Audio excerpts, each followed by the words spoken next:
Welcome to the LongBox Paradox, episode 28. This week we're going to start out with a book I've been kind of nervously waiting for, and that would be Frank Miller and John Romita Jr.'s Superman Year 1, Number 1 from the Black Label imprint of DC. So first thing first, look at the book. Not a fan of either cover. My friend pointed out that the Frank Miller cover, the colors just didn't look right. Like the modern coloring style just doesn't match the artwork. And he might have a point because it just looked off.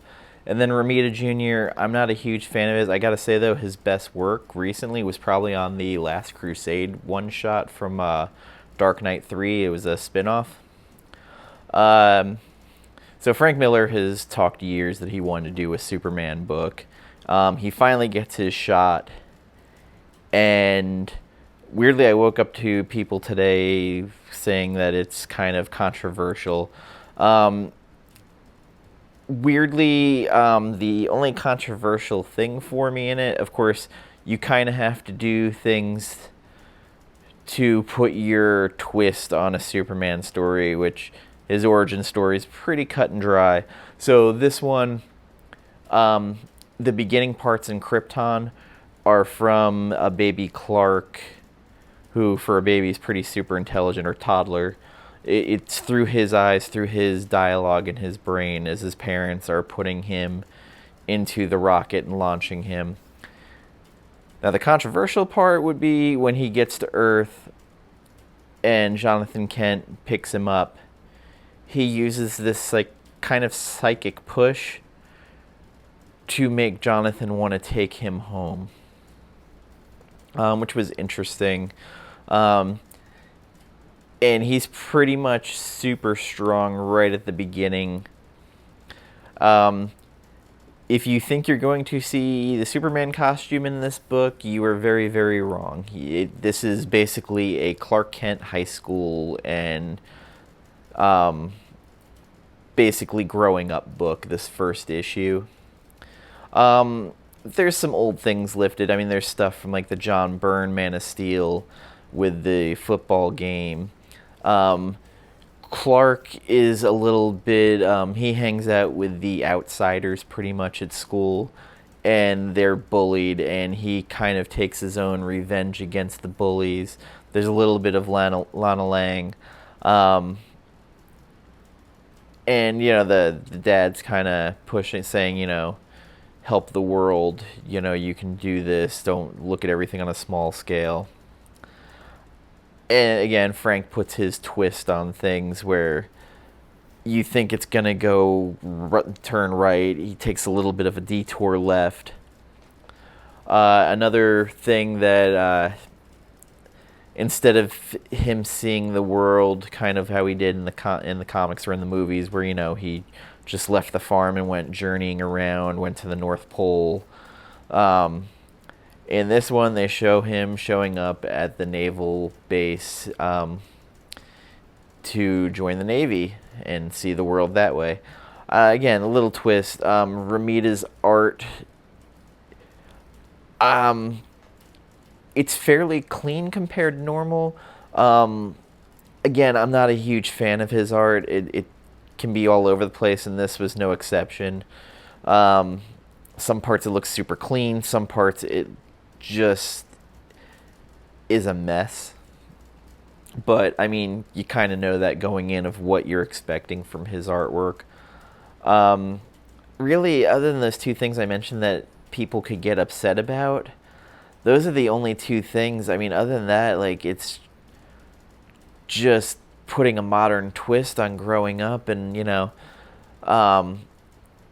they also show like him in the library. He's super reading fast, and, you know, Lana's like, hey, can you retain all that? And he's, you know, saying mostly innocuous for the most part. Again, this was an issue where really nothing happens.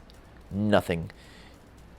He's redoing the origin story, so you're gonna have that issue of build up to get to know this version of Clark.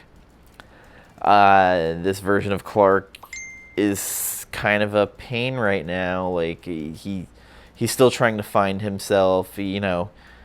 He's dealing with this strength he has, and then as a kid they show him like flying through the field.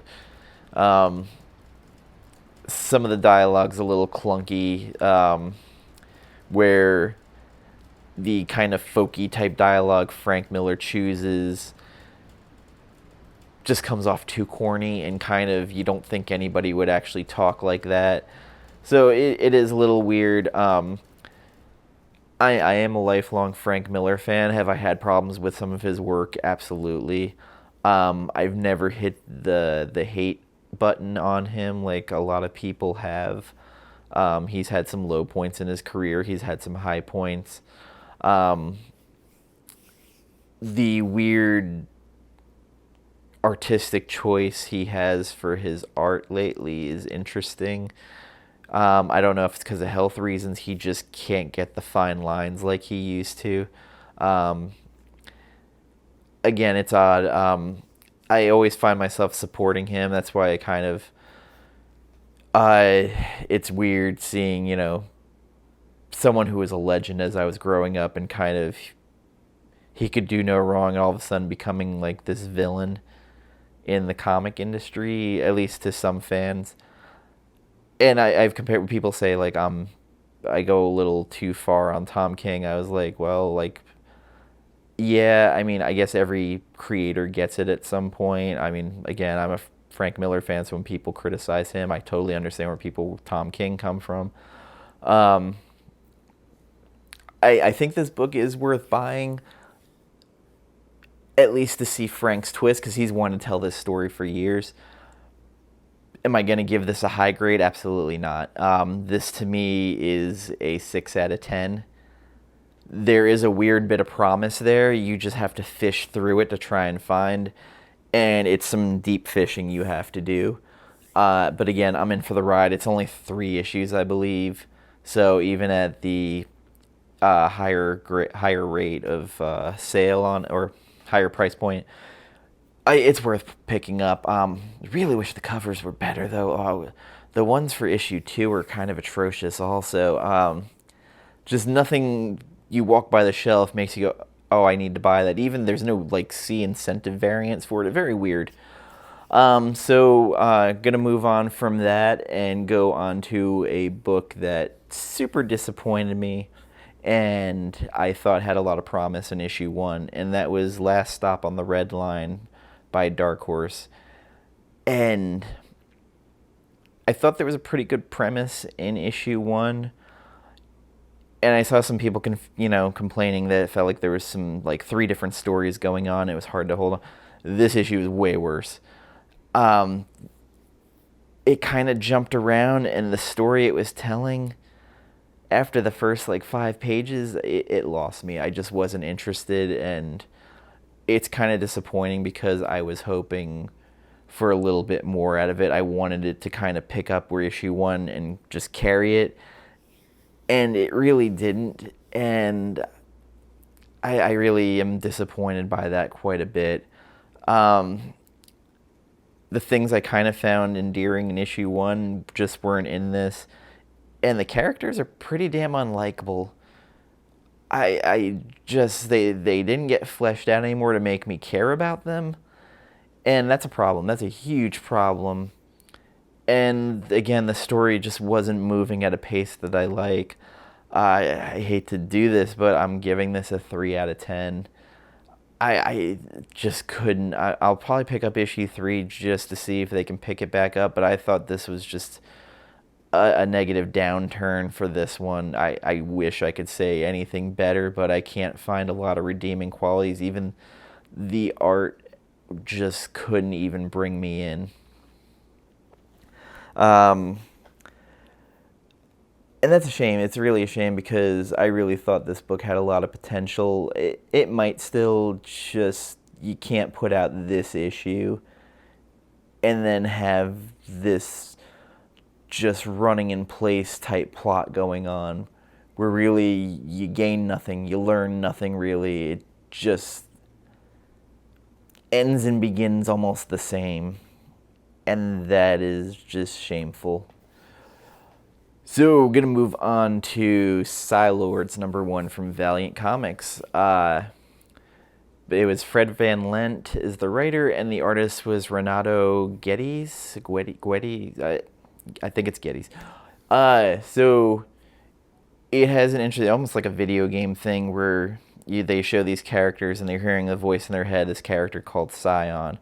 And we start meeting them. There is Tank, Beacon, Artisan, and Hazard. And as Scion talks to them, he starts telling them they have the power of a god, of gods, and they make their escape. Like Tank's getting beat up at the very beginning. The art was decent. A lot of covers for this also. There's some actually really good covers. The John Boy Myers one in particular was really nice looking. This was a story where what they revealed kind of just touched the surface and made you want to check out the next one. And Valiant is one of those weird companies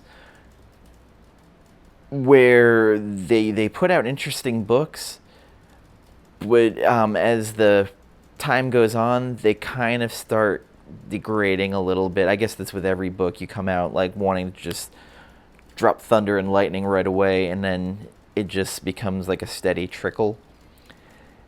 This one I think has some promise to it. Do I think it'll be option? I don't know. I don't really buy them and care about that much.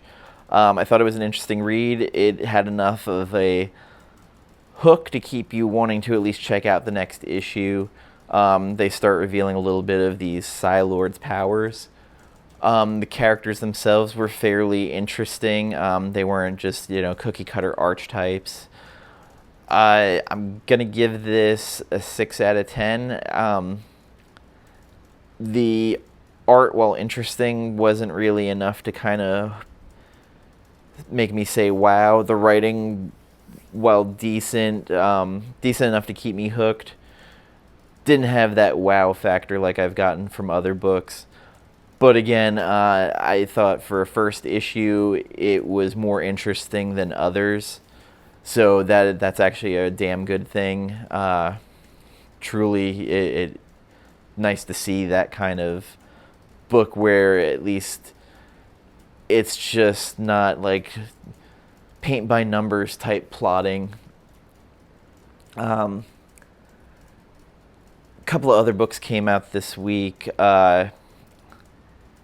Batman 73, I flipped through. I didn't buy it, but yeah, boy, I can't wait for this run to be over. I did not love what they're doing in that. Not at all.